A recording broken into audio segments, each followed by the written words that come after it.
Good afternoon, good evening, guys. Let's go with the installation of Virtualbox. So we go to the search engine of your preference, and we're going to type the following Virtualbox, of course, Virtualbox downloads, and we click on the first option.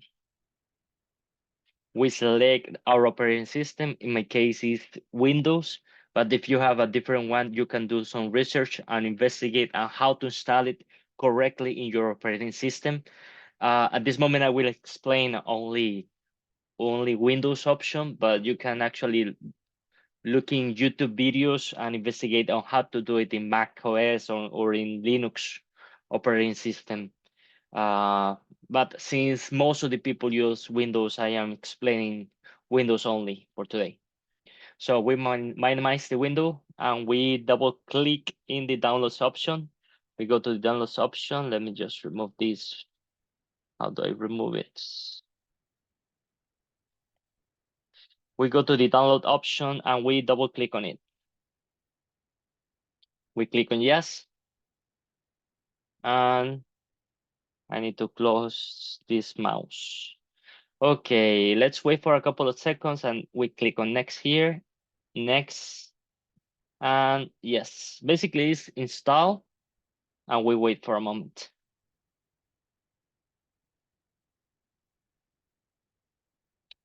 It is important to install the extension. Sometimes it is important, so I'm going to open it and see if I have the option to install the extension. That is something that I need to double check and remember. The extension pack, we click in all supported platforms. We wait for a moment. It will download a package. We are going to click on file. It was actually machine. Let me just try to remember. It was something like add. We go to the downloads and we have to add it. Let me just pause the video to remember how to do it real quick. Remember now. So you go to file, then you go to tools, and then the manage package extensions. You click on that or in Control T with Control T, and we click on install. We look for the package. We click on install again. We accept the terms regarding this installation, and we click accept. It is important because some operating systems require this extension. Not all of them, but I recommend to do it to add the Oracle VM VirtualBox extension pack. And then now you can use the ISO image to start creating your operating system.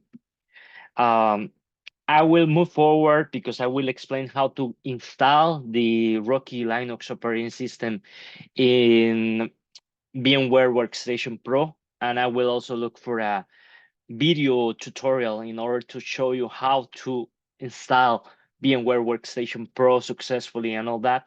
But we will see that in another video. For now, I wish you the best. I wish you success and take care. I hope everything is clear so far. If you have any questions or concerns, please let me know. I will be attentive to help you as much as possible. Have an amazing week. Goodbye.